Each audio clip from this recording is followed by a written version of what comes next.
48 jasad yang berserakan di dalam ruangan tersebut. Selamat datang di channel Coco Sandy. Kali ini kita akan membahas mengenai cerita tragedi kapal Sewol. Kapal Sewol merupakan kapal yang berlayar di perairan Korea Selatan. Peristiwa tersebut telah menewaskan ratusan jiwa dan juga menjadi salah satu tragedi yang paling mengerikan di Korea Selatan. Apa yang terjadi pada kapal tersebut? Gak usah berlama-lama, mari kita masuk ke ceritanya. Namun sebelum itu, jangan lupa support channel ini dengan cara subscribe dan nyalakan loncengnya untuk mendapatkan video-video menarik berikutnya. Dan jangan lupa like video ini. Terima kasih.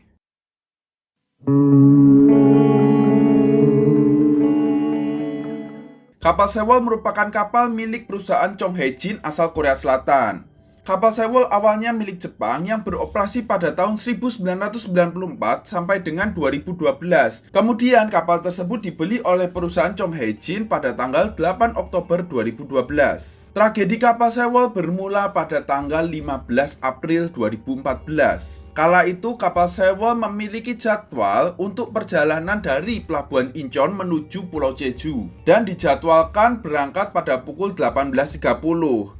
Serta kapal tersebut akan membawa 476 orang penumpang yang didominasi oleh siswa dari SMA dan Won yang kala itu akan bertamasya ke Pulau Jeju. Namun dikarenakan kabut yang sangat tebal kala itu, maka perjalanan kapal Sewol diundur dari 18.30 menuju jam 9 malam. Kapten kapal saat itu yang bertugas bernama Kapten Lee Jong-seok. Kapten Lee ini bukan merupakan kapten utama dari kapal Sewol. Jadi kala itu kapten utama dari kapal Sewol tidak bisa berangkat, sehingga ia digantikan oleh Kapten Lee. Namun tak perlu khawatir karena Kapten Lee ini memiliki pengalaman lebih dari 40 tahun dalam berlayar, serta untuk perjalanan rute Incheon menuju Pulau Jeju dia sudah sangat sering melakukannya. Pukul 9 malam kapal Sewol berangkat tanpa masalah. Semua terjadi hari itu baik-baik saja. Kemudian beralih hari pada tanggal 16 April 2014, di mana hari itu merupakan tragedi kapal Sewol terjadi. Dimulai pada pukul 7.30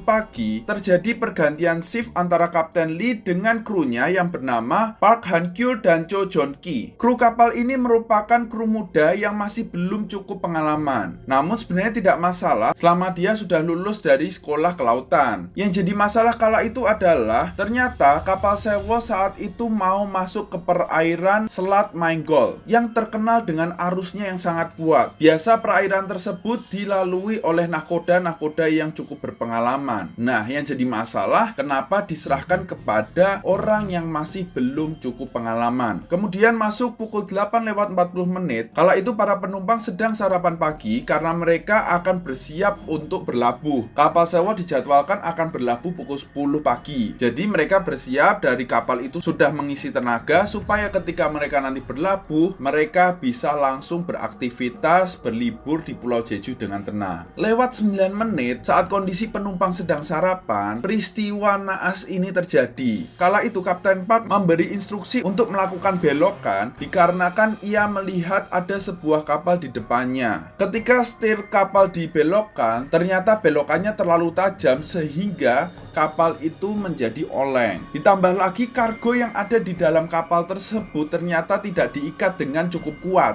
sehingga ketika kapal belok ke kiri, semua kargo ikut belok ke kiri sehingga kapal lebih tidak seimbang lagi. Sangat sulit kondisinya saat itu untuk mengembalikan posisi menjadi lebih stabil. Selama beberapa waktu kru kapal berusaha untuk mengembalikan kondisi kapal supaya bisa stabil lagi. Sampai pukul 8:52, penumpang kapal mulai curiga dengan keadaan yang terjadi di kapal Sewol.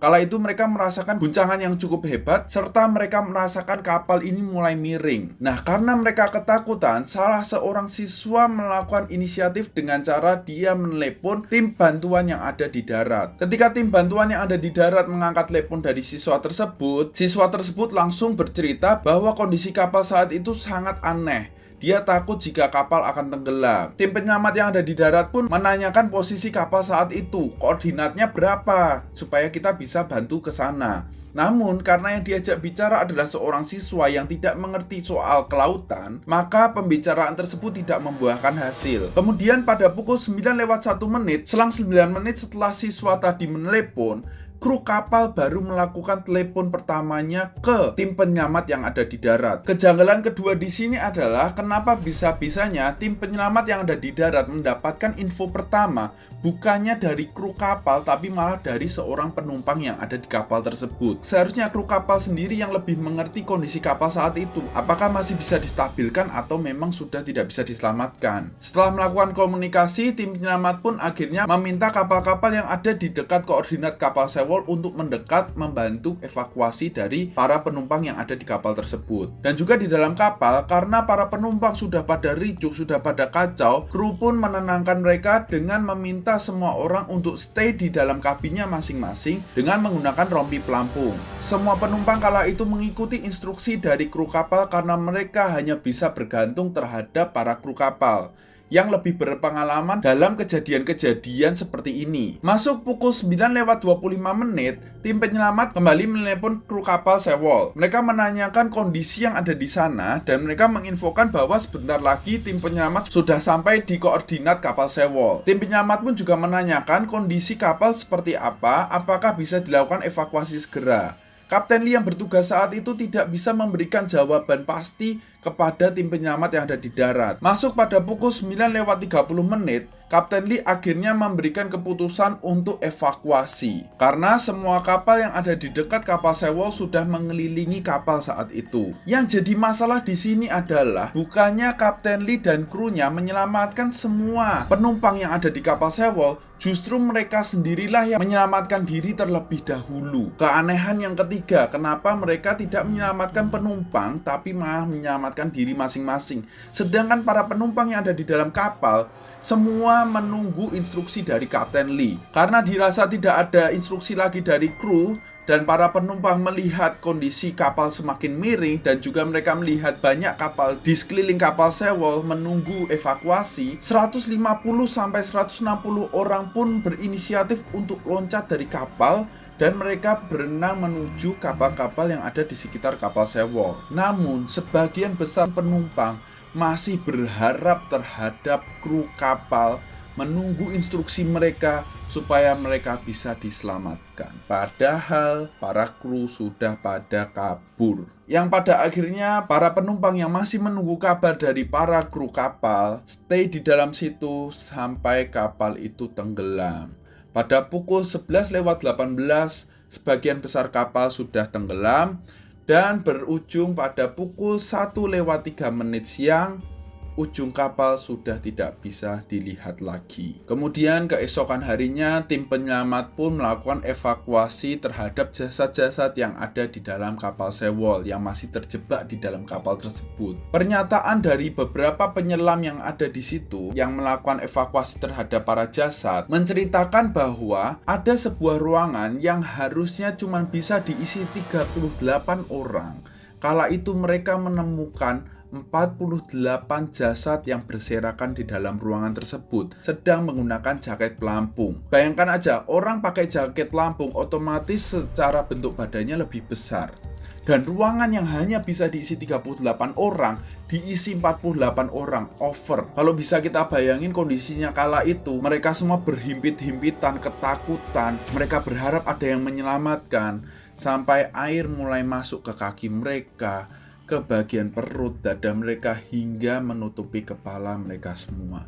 Dan pada akhirnya mereka semua mati di dalam ruangan secara berdesak-desakan. Serta tim penyelam pun juga mengatakan bahwa evakuasi yang dilakukan oleh mereka sangat susah karena mayat-mayat itu sudah mengapung di langit-langit kapal. Karena kondisinya mereka menggunakan rompi pelampung semua. Kapten Lee dan ketiga kru utamanya didakwa hukuman yang sangat berat, serta ke-11 kru lainnya didakwa hukuman juga karena melalaikan tugasnya sebagai seorang kru kapal yang harusnya menyelamatkan para penumpang dulu, tapi mereka malah menyelamatkan diri. Kapten Lee juga melakukan pembelaan kenapa kala itu mereka meminta para penumpang untuk stay di dalam ruangannya masing-masing.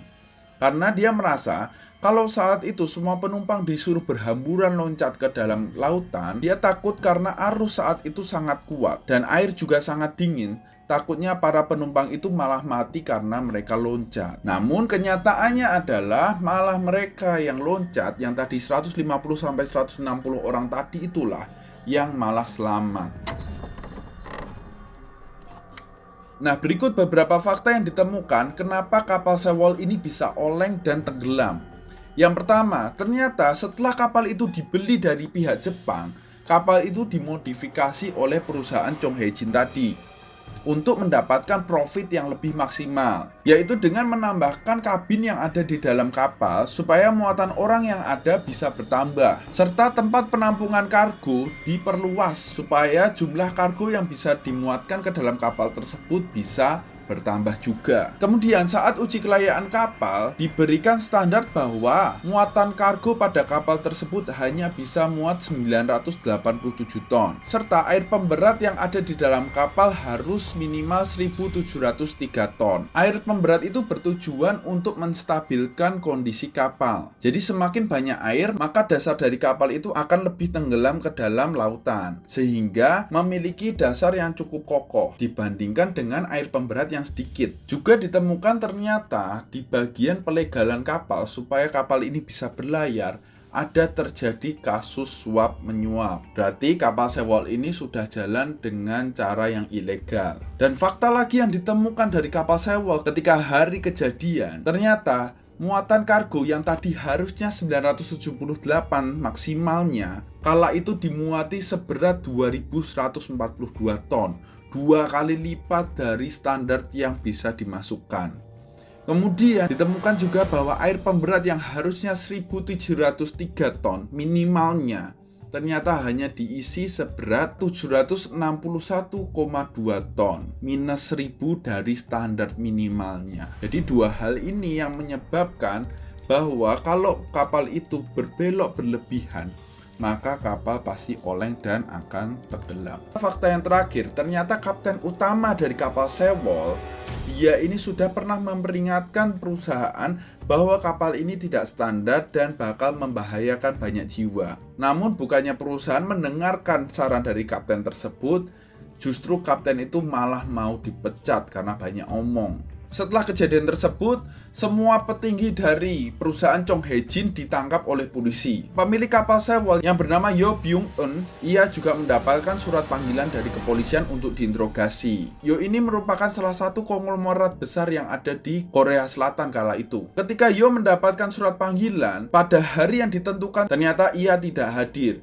Segera para polisi pun datang ke rumahnya untuk menangkapnya secara paksa. Namun ternyata Yo sudah kabur dari rumahnya entah kemana. Kemudian setelah itu polisi pun membuat sayembara, barang siapa yang bisa memberikan informasi mengenai Yo, maka ia akan mendapatkan imbalan. Sampai tanggal 21 Juli 2014, Yo ditemukan di sebuah ladang sudah tidak bernyawa. Beberapa hal janggal mengenai kematian Yo. Yang pertama, ternyata mayat Yo ini sudah ditemukan pada tanggal 12 Juni 2014. Namun butuh 40 hari bagi polisi untuk mengetahui bahwa itu adalah Yo. Padahal nama Yo ini sudah dicari bergaung-gaung setiap hari kala itu.